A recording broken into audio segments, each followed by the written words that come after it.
جميل جدا، يعني انا اعتبر من بين افضل الاهداف، يعني بلقطه فرديه قدر يصنع الفارق ويسجل هدف. وسعيد ايضا بعوده كل العناصر تقريبا. تبقى الا ايمن بوقراد، نظن راح يكون معنا حاضر المباراه الجايه ان شاء الله.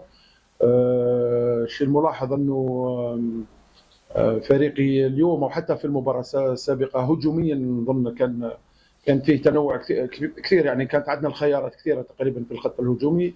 وكانت حتى في تغيير بعض المناصب قدرنا نلقى حلول ونلقى عمق دفاع صفاقس، لانه كما قلت في الشوط الاول كان صعب انه نلقى دفاع عفوا عمق دفاع صفاقس الا في لقطه الهدف الاول، يعني في 1 2، يعني 1 2 بين بن شعه وذيب.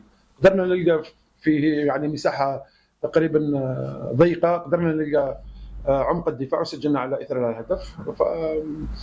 على العموم مباراتنا هجوميا اليوم كانت من بين افضل المباريات صراحه.